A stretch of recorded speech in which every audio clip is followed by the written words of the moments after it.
sama kakak? Iya, betul, Kak Melvi. Apa kabar ini kalian? Luar biasa, terus jaga kesehatan ya adik-adik.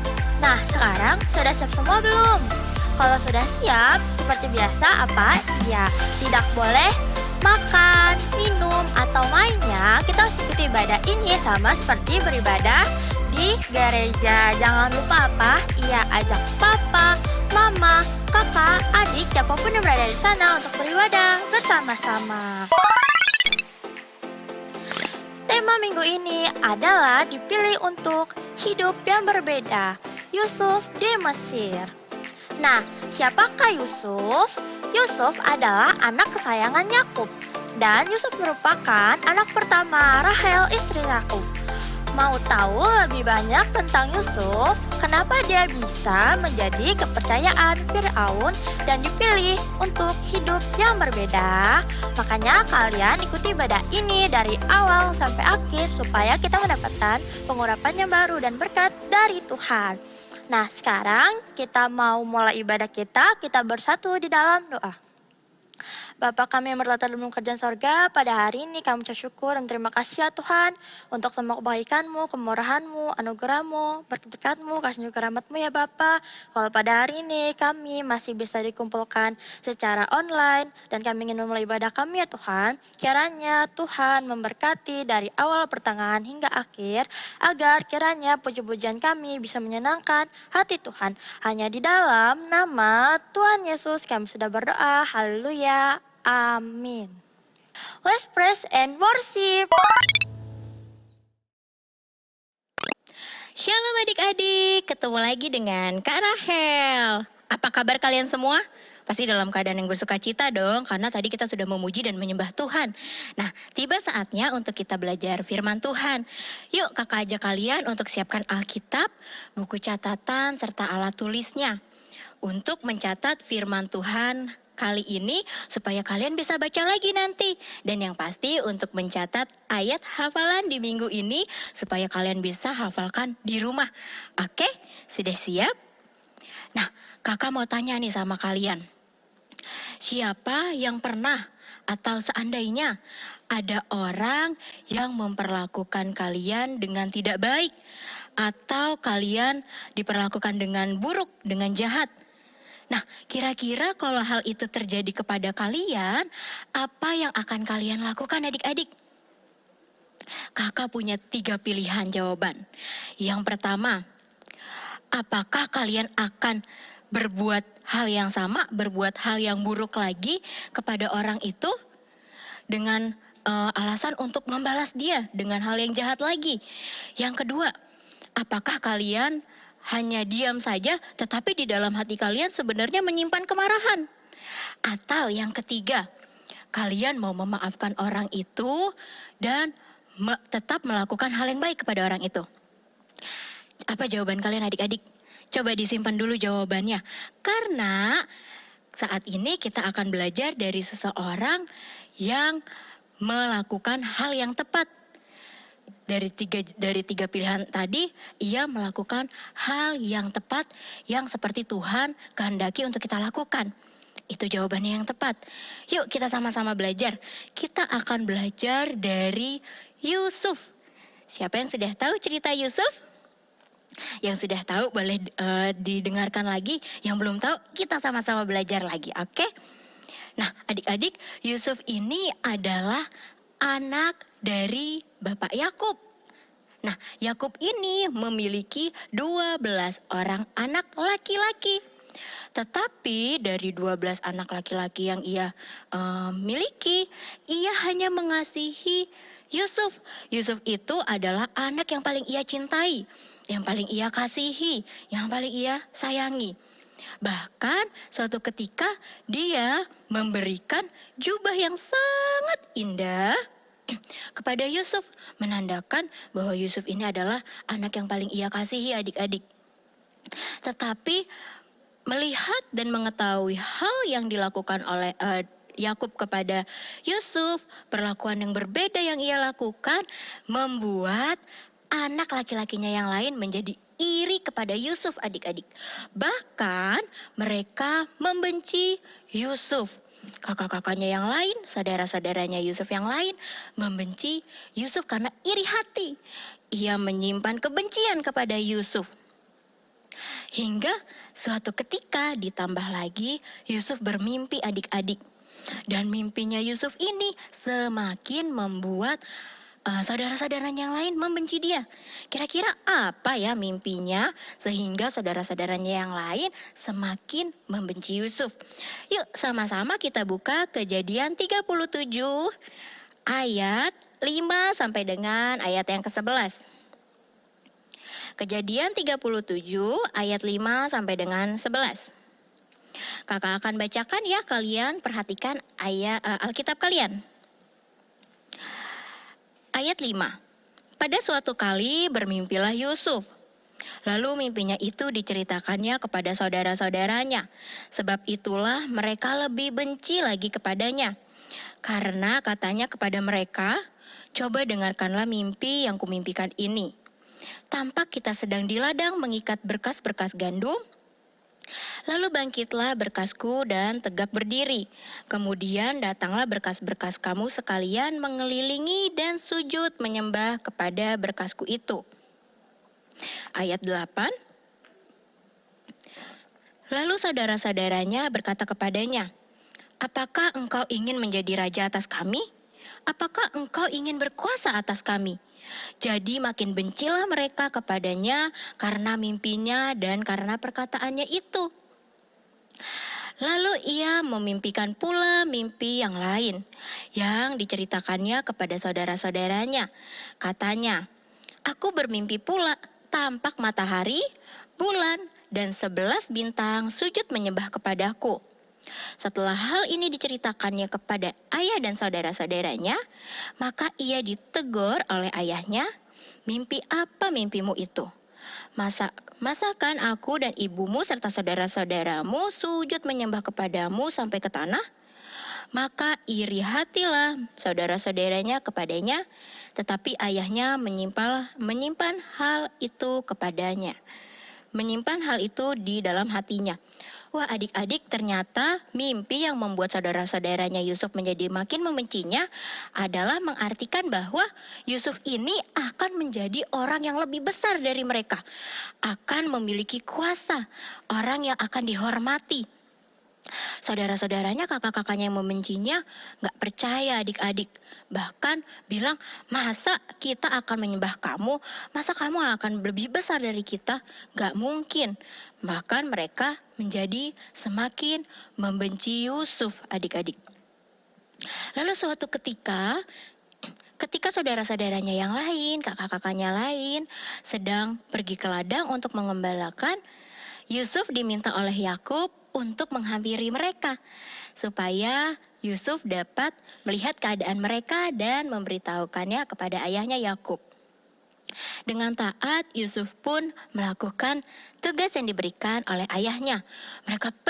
Yusuf pergi ke ladang adik-adik untuk melihat kakak-kakaknya yang sedang bekerja. Tetapi ketika ia sudah hampir sampai ke ladang, kakak-kakaknya melihat dari jauh.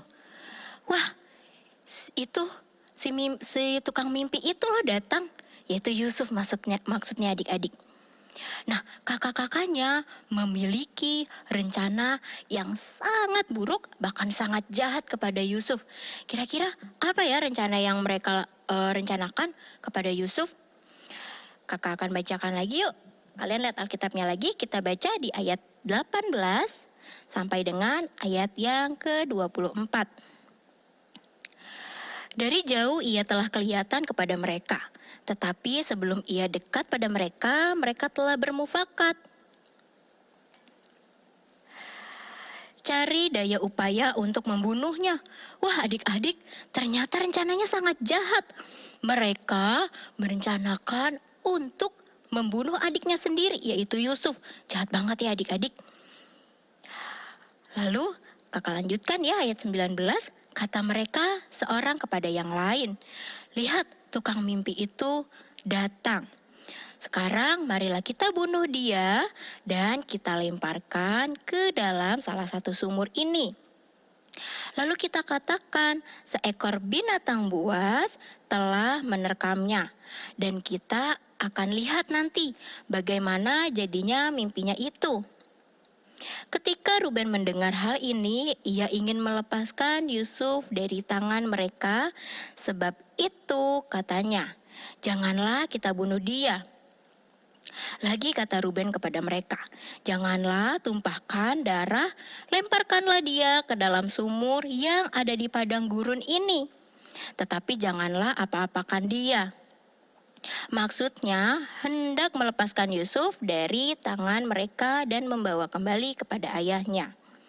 Baru saja Yusuf sampai kepada saudara-saudaranya, mereka pun menanggalkan jubah Yusuf, jubah maha indah yang dipakainya itu.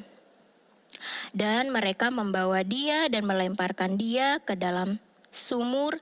Sumur itu kosong, tidak berair. Nah adik-adik, ketika Yusuf telah dekat kepada saudara-saudaranya segera melepaskan jubah yang ia kenakan. Jubah yang maha indah yang diberikan oleh ayahnya Yakub. Mereka berniat untuk membunuh Yusuf dan mereka juga berniat untuk membohongi ayah mereka. Nanti kita bilang aja kalau Yusuf itu sudah mati karena diterkam oleh binatang buas. Nah, tetapi Ruben, kakak tertua mereka, gak setuju adik-adik. Dia bilang, jangan kita tumpahkan darah dari adik kita. Tetapi lemparkan saja dia ke dalam sumur yang kosong di padang gurun. Nah, niatnya Ruben adalah untuk melepaskan Yusuf dan supaya dia bisa kembali lagi pulang bertemu dengan ayahnya Yakub. Tapi adik-adik, belum sampai hal itu dilakukan oleh Ruben, ternyata saudara-saudaranya telah menjual Yusuf kepada orang Midian yang sedang dalam perjalanan. Dijual untuk apa? Ia dijual sebagai budak di Mesir, adik-adik. Wah, jahat sekali ya saudara-saudaranya Yusuf. Nah, lalu ketika ia telah dijual kepada orang Midian itu untuk dijadikan budak, mereka pun melumuri jubah Yusuf dengan darah dari seekor kambing yang mereka sembelih. Untuk apa? Iya, untuk mereka berbohong kepada ayah mereka Yakub. Ketika mereka tiba di rumah, mereka menceritakan kebohongan yang sudah mereka rencanakan, adik-adik. Mereka bilang bahwa Yusuf telah mati karena ada binatang buas yang menerkamnya.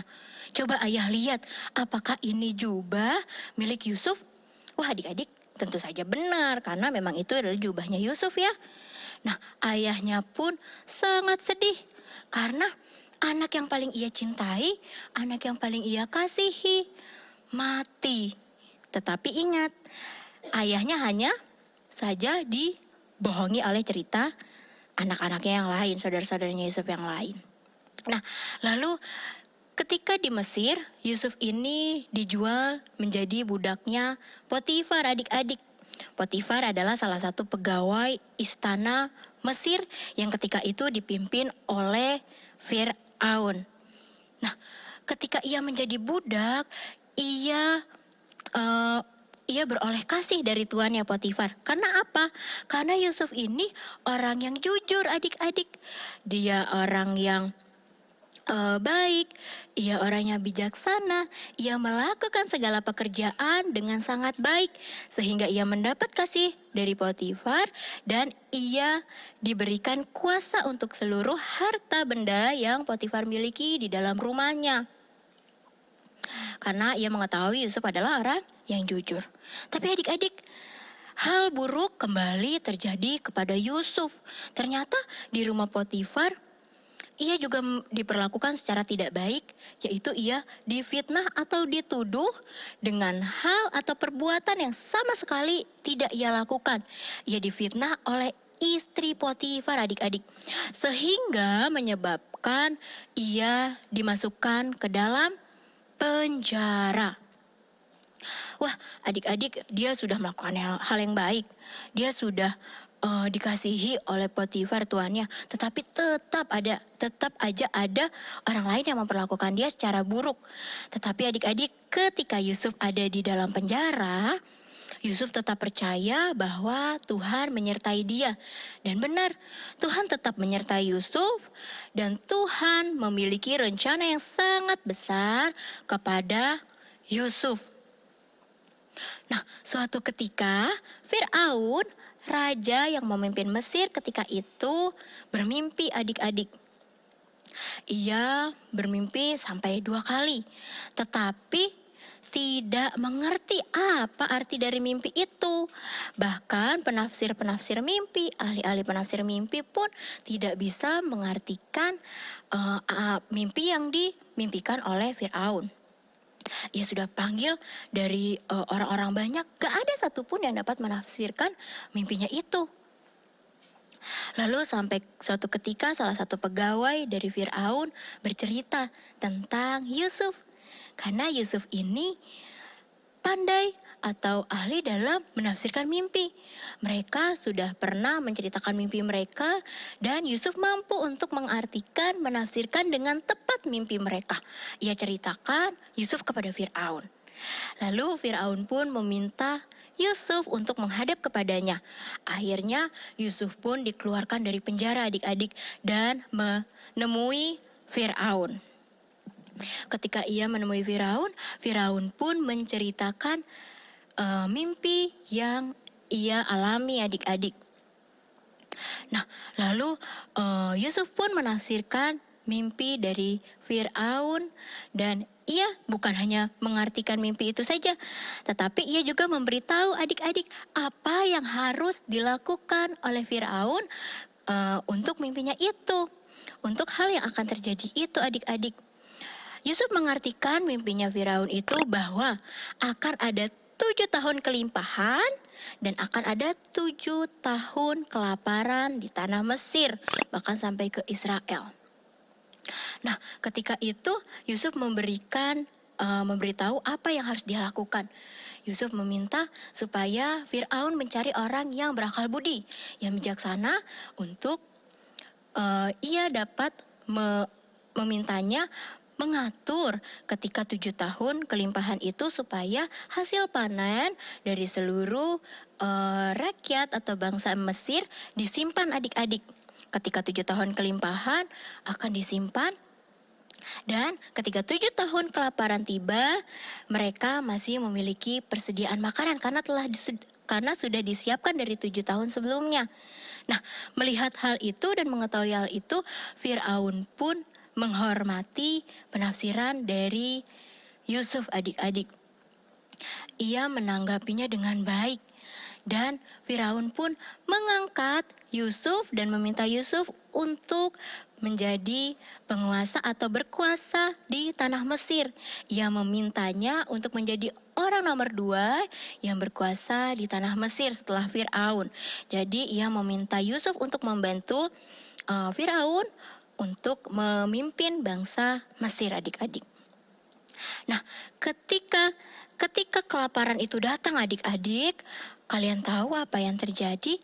Ternyata saudara-saudaranya Yusuf datang ke Mesir karena mereka mendengar bahwa tidak ada kelaparan di tanah Mesir karena sudah disiapkan ketika 7 tahun kelimpahan itu, sehingga mereka datang ke Mesir untuk mendapatkan persediaan makanan, untuk mendapatkan makanan.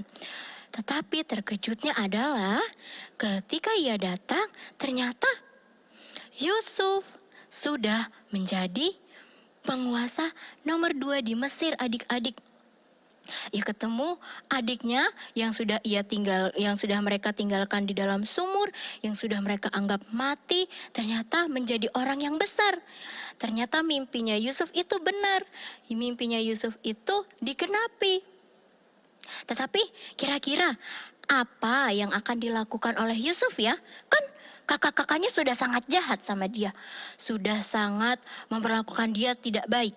Kira-kira Yusuf melakukan apa ya? Apakah dia mengusir saudara-saudaranya? Kalian kan sudah jahat sama aku. Pergi aja kalian. Atau gimana adik-adik? Ternyata Yusuf tidak melakukan hal itu. Namun Yusuf tetap menyambut mereka dengan baik. Yusuf tetap mengasihi saudara-saudaranya. Yusuf tetap memberikan yang terbaik kepada saudara-saudaranya. Yusuf memberkati saudara-saudaranya, adik-adik. Nah, adik-adik, ingat pertanyaan kakak yang tadi di awal? Nah, ketika kita menerima perlakuan yang tidak baik, tadi kakak ada 3 pilihan.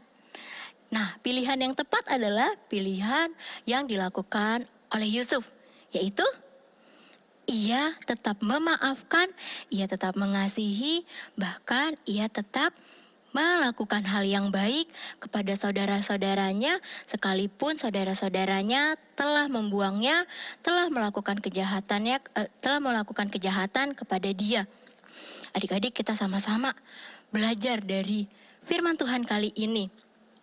Ketika kita menerima orang mau berbuat jahat kepada kita, kita sakit hati, mungkin kita kecewa, tetapi kita belajar dari firman Tuhan, dari Yusuf ini, bahwa kita harus rendah hati untuk dapat memaafkan mereka, untuk tetap melakukan hal yang baik kepada mereka.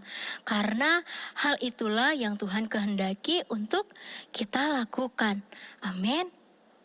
Nah, demikianlah cerita firman Tuhan kali ini. Yuk kakak ajak kalian untuk lipat tangan dan tutup mata, kita akan berdoa. Tuhan Yesus yang baik, kami mengucap syukur Tuhan untuk firman-Mu kali ini. Tuhan, tolong kami, Roh Kudus mampukan kami untuk kami boleh rendah hati supaya kami mampu memaafkan orang-orang yang bersalah kepada kami. Mungkin kami kecewa, tetapi kami mampu untuk memaafkan mereka. Dan kami boleh tetap melakukan hal yang baik sesuai dengan firman-Mu yang Engkau kehendaki untuk kami lakukan ya Tuhan. Terima kasih Tuhan Yesus yang baik. Kami telah berdoa dan mengucap syukur.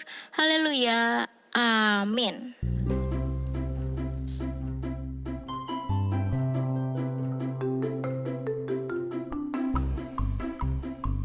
1 Petrus 2 ayat 9.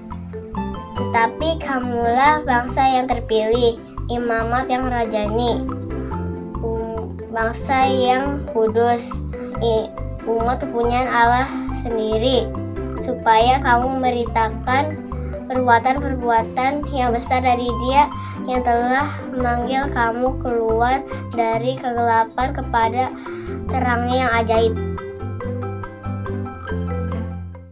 Oke adik-adik, sebelum kita selesai dan tutup ibadah kita hari ini, kakak mau ajak semuanya yang ada di rumah, siapapun yang menonton acara tayangan ibadah hari ini, yuk kita bangkit berdiri, kita akan tutup ibadah kita akan berdoa, kita akan mengucap syukur, dan kita juga akan menerima berkat dari Tuhan Yesus. Yuk kita berdoa. Tuhan Yesus yang baik, terima kasih ya Tuhan, kami bersyukur hari ini kami masih diberikan lagi kesempatan untuk kami bisa menyembah Tuhan, beribadah, dan kami menerima pesan dari firman Tuhan. Biar ibadah kami hari ini Tuhan menyenangkan Tuhan dan berkenan kepada Tuhan. Dan sebelum kami selesai Tuhan, kami mau terima berkat daripada Tuhan. Biar Tuhan memberkati setiap adik-adik, semua anak-anak yang setia, keluarga yang setia melihat ibadah tayangan ibadah hari ini Tuhan. Biar Tuhan memberkati dimanapun mereka berada. Berkat perlindungan, kesehatan, penyertaan Tuhan berikan kepada mereka. Kemanapun mereka pergi, Tuhan berjalan bersama mereka dan Tuhan menyertai mereka. Tuhan menjaga setiap aktivitas mereka, memimpin setiap aktivitas mereka, dan Tuhan memberikan kekuatan, kesehatan yang berlimpah-limpah daripada Tuhan. Dan apa saja yang kami perbuat yang berkenan kepada Tuhan, Tuhan akan selalu buat kami selalu berhasil. Terima kasih Tuhan, biar kesehatan daripada Tuhan berlimpah atas setiap kami. Kami dijauhkan dari sakit penyakit dan kami dijagai Tuhan dan dilindungi Tuhan. Terima kasih Tuhan Yesus, kami berdoa dan mengucap syukur. Haleluya. Amin.